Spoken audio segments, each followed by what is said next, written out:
नमः श्रीवर्धमानाय निर्धूतकलिलात्मने सालोकानां त्रिलोकानां यद्विद्यादर्पणायते। रत्नकंडक श्रावकाचार परम मांगलिक ग्रंथ है। आचार्य समंतभट्ट स्वामी द्वारा यह लिखा गया है। इसमें 150 श्लोक हैं। संस्कृत भाषा में यह लिखा है। इसमें रत्नात्रय, संलेखना, समाधि और श्रावक की जो श्रेणियां हैं, प्रतिमाएं हैं, उसका वर्णन है। अध्याय तीसरा चल रहा था। श्लोक नंबर 104 शिक्षा व्रत का एक सामायिक व्रत भेद है, उसके बारे में बता रहे थे कि सामायिक में हमें क्या चिंतन करना चाहिए।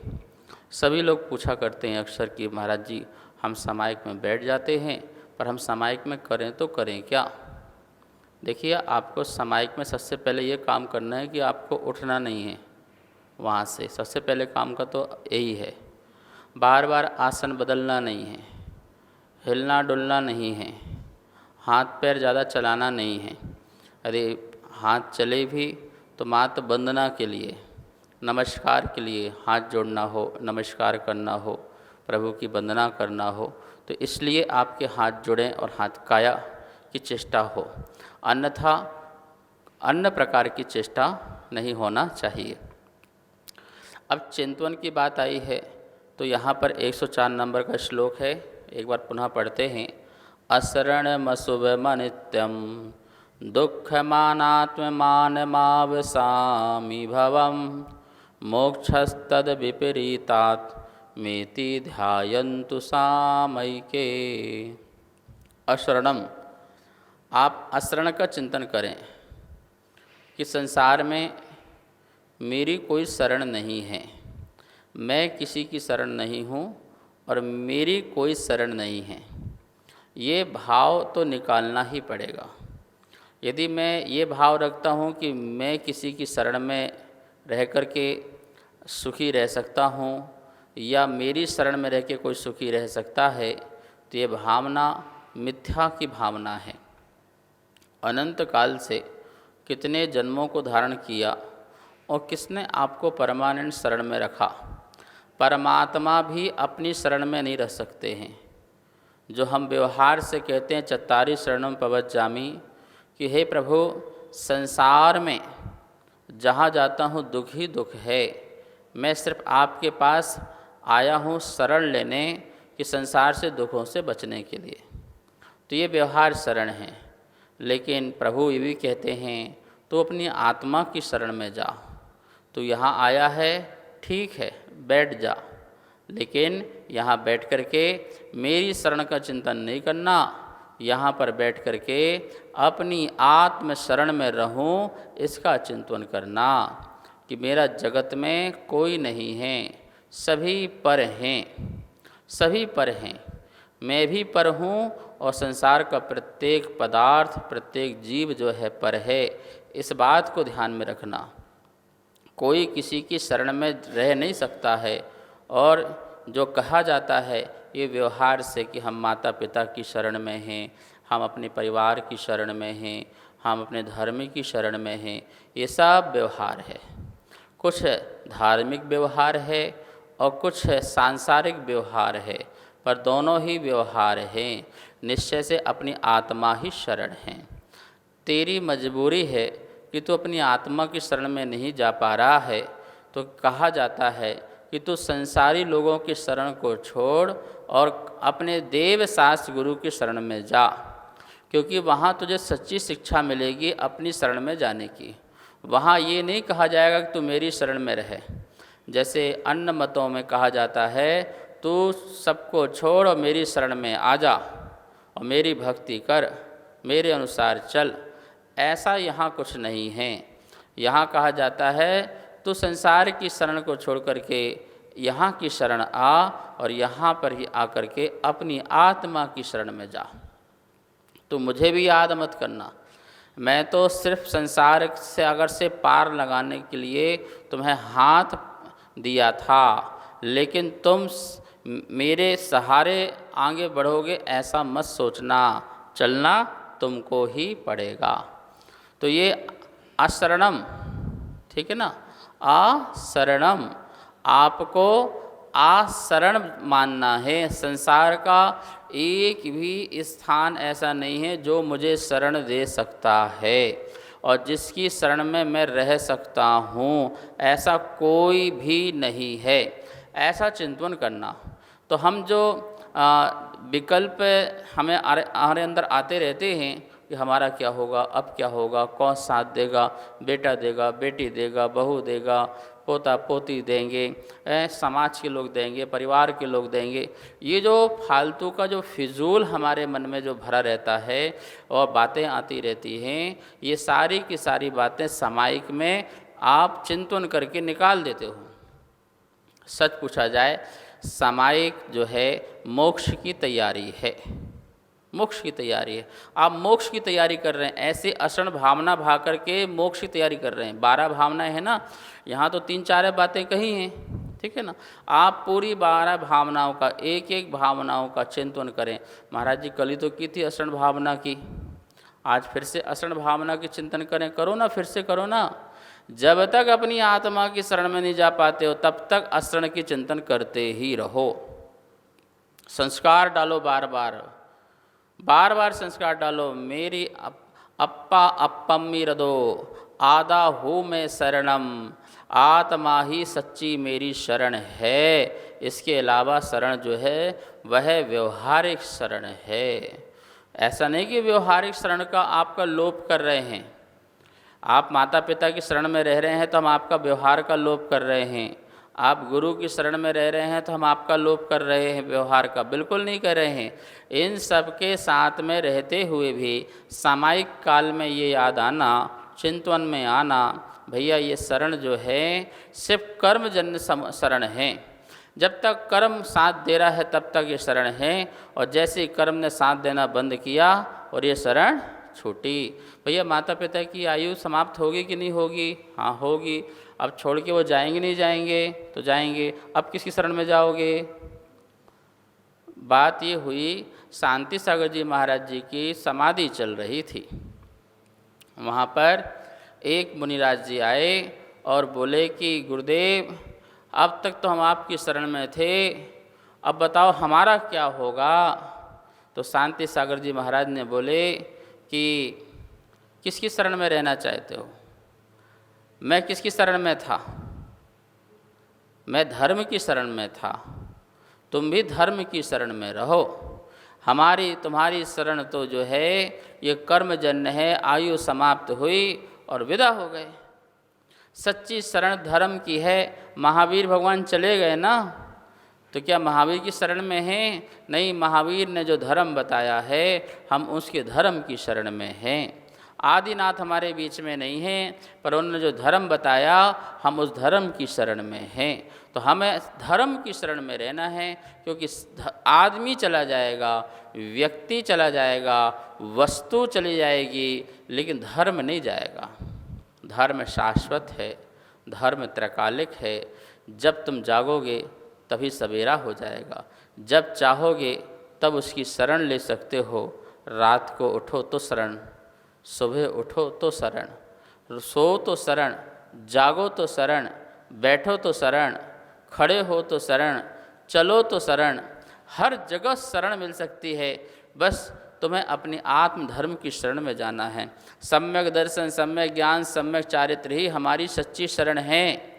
Right knowledge, right believe, right conduct जो है ये हमारा सच्ची शरण है।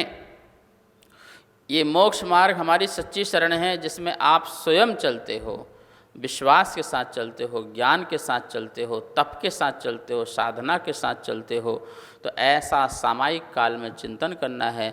अशरणम, संसार में कोई किसी द्रव्य को शरण नहीं देता है, क्योंकि प्रत्येक द्रव्य अपनी अपनी सत्ता रखता है। प्रत्येक द्रव्य अपने अपने अनुसार परिणमन कर सकता है और करता है। इसलिए एक द्रव्य दूसरे द्रव्य को शरण नहीं दे सकता है। और जो इस शरण को मानता है कि मेरा जीवन तो दूसरे के पराधीन है, ये नहीं रहेगा तो मेरा अस्तित्व समाप्त हो जाएगा, तो वो रोता है, पीटता है। ऐसा मिथ्या दृष्टि। गुरु की समाधि हो जाने पर शिष्य जो है रोते पीटते नहीं है, ओहो गुरु जी आप अपनी आत्मा की शरण में चले गए, हमें इसकी प्रसन्नता है, जो लक्ष्य आपने बनाया था गुरु जी नहीं रहे, अब हमारा क्या होगा, हमारा क्या होगा, ऐसा विचार करते करते संक्लेश परिणाम करे। नहीं, ऐसा परिणाम नहीं करता है सम्यक दृष्टि। वो जानता है सबकी अपनी अपनी शरण होती है। सम्यक दृष्टि के साथ आत्मज्ञानी मुनिराज जो हैं वो तो और भी इस बात को अच्छी तरह से जानते हैं, वो छाती पीट के रोते नहीं हैं। ये मिथ्या दृष्टि लोग जो हैं, जो अपनी शरण जो है किसी और पर सौंप देते हैं, तो वो लोग जो है रोते हैं पीटते हैं, अब क्या होगा, अब क्या होगा। संसार में देखिए भांति की भांति के लोग हैं। कोई कहता है कि मैं तो भैया जीवन भर पिता के साथ ही रहूँगा शरण में। ठीक, पिता के साथ रहो ना, किसने मना किया है। माता के साथ रहो ना, क्यों, किसने मना किया है। पत्नी पति के साथ रहो ना, कौन ने मना किया है। लेकिन सामायिक में ये भी तो सोचो कि भैया ये साथ जो है जन्म जन्म का नहीं है और जन्मों जन्मों का भी नहीं है। ये साथ विक्षोभ होता रहता है, संयोग वियोग होता रहता है, और ये तब तक होता रहेगा जब तक मैं अशरण भावना नहीं भाऊंगा, जब तक मैं शरण तलाशता रहूँगा तब तक ये संयोग वियोग होते रहेगा। जब तक मैं पर घर में अपने को झांकता रहूँगा तब तक ये काम चलता रहेगा। और जिस दिन अपना निज घर में झांकोगे वहीं से तुम्हें किसी का संयोग वियोग होना ही नहीं पड़ेगा। ये सामायिक काल में चिंतन करना है। ठीक है, जो जिनने सामायिक व्रत लिए हैं वो बोलते हैं महाराज जी 48 मिनट का टाइम पास नहीं होता है, क्या सोचें क्या करें। तो समंत भट्ट स्वामी ने बड़ी दया करके बताया भैया कि तुम्हें सामायिक काल में इस प्रकार का वस्तु स्वरूप का चिंतन करना है। एक परमाणु भी दूसरे परमाणु के संयोग में नहीं है, शरण में नहीं है, तो एक आत्मा दूसरी आत्मा के शरण में कैसे हो सकती है। और इस शरण में रहे तो फिर जैसा वो चाहे फिर वैसा होना चाहिए, पर ऐसा होता तो नहीं है। अच्छा, तुम बच्चों को जो बोलते बच्चे कर लेते हैं क्या, अपने मन की करते हैं ना, और बड़ा हो गया फिर तो सुनना ही नहीं है उसको। तो जो हर व्यक्ति अपने मन की करता है तो वो किसकी शरण में है, अपनी शरण में है, लेकिन इस बात को मानता नहीं है, इसलिए मिथ्या दृष्टि है।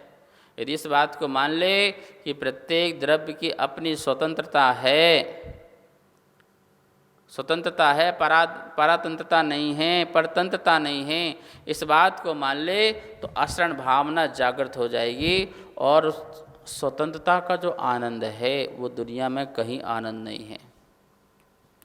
जितनी स्वतंत्रता आ जाएगी उतना उतना आनंद की प्राप्ति होने लगेगी।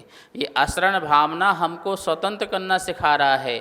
और ये सब अभ्यास कौन से काल में करना, माता पिता के चरणों में जाके बैठ के बोलना मत हमें आपकी शरण नहीं चाहिए।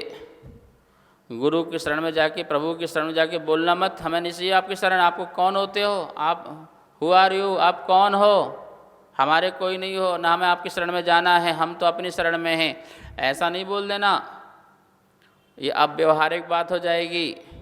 ऐसा नहीं, उनके बीच में रहते हुए भी, उनके साथ में रहते हुए जो सामायिक काल में हमने साधना की थी कि भैया ये तो व्यवहारिक शरण है, धार्मिक आध्यात्मिक और मोक्ष की शरण तो मेरी आत्मा है, ऐसा चिंतन चलना चाहिए। ठीक है ना। तो अशरणम ऐसा विचार करो। भवम, भव मतलब भव का, भव ये अशरण है ऐसा विचार करो। बताया था ना भव, चार गति ही भव हैं।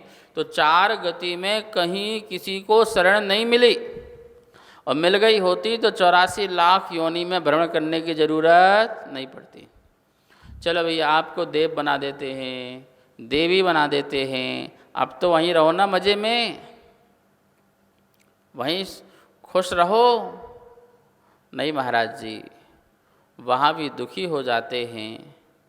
6 महीने पहले माला मुरझा जाती है, देव दुखी होने लग जाता है, अरे ये सब छूट जाएगा, अब क्या होगा?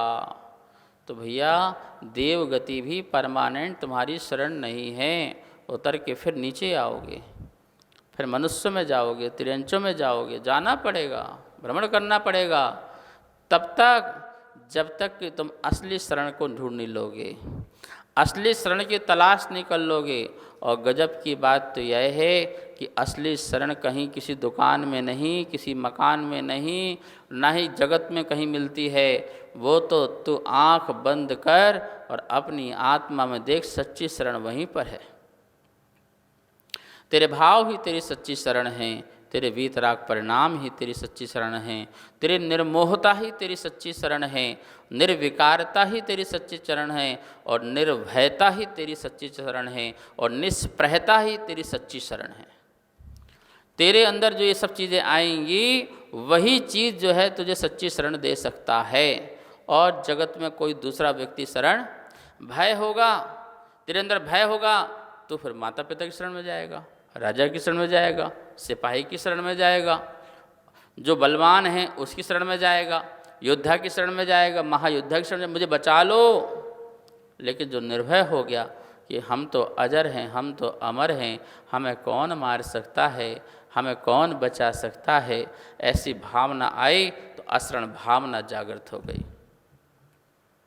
अशरण भावना, यदि अशरण भावना नहीं है तो समाधि नहीं कर सकते हो, क्योंकि तुम्हें भय पैदा हो जाएगा कि मैं क्या होगा, मेरा क्या होगा, शरीर छूट जाएगा, तो ये भय पैदा हो जाएगा, समाधि नहीं हो सकती है। जिसने अशरण का स्वाद चख लिया है वही अजर अमरता का स्वाद चखता है, और उसी की ही समाधि सच्ची होती है, अन्यथा किसी की नहीं हो सकती है। समाधि काल में आधा हो में शरणम में जाता है, अपनी आत्मा की शरण में। अपम शरणम पवज्जामि, गुरुदेव समझाते हैं, चत्तारी शरणम पवज्जामि, मैं तू बहुत रहा भैया, अब जा अपम शरणम पवज्जामि, आत्मा की सच्ची शरण में जा। क्या है आत्मा की सच्ची शरण? 10 धर्म तेरी शरण है, 12 तप तेरी शरण है, 22 परिचय जीतना तेरी शरण है, गुप्ती का पालन करना तेरी शरण है, तो इसमें जा। ठीक है, ऐसा सामायिक में चिंतन करके सामायिक को बढ़ाना चाहिए। शेष विषय कल समय हुआ। आइए माँ जनवाणी की स्तुति करते हैं। जा वाणी के ज्ञान से सूझे लोकालो, शोवाणी मस्तक धरूं सदा देत हूँ धो। हे जनवाणी भारती तो हे जपो दिन रैन, जो तेरी शरणा धरे सो पावे सुख चैन। सबको बहुत बहुत मंगल आशीर्वाद।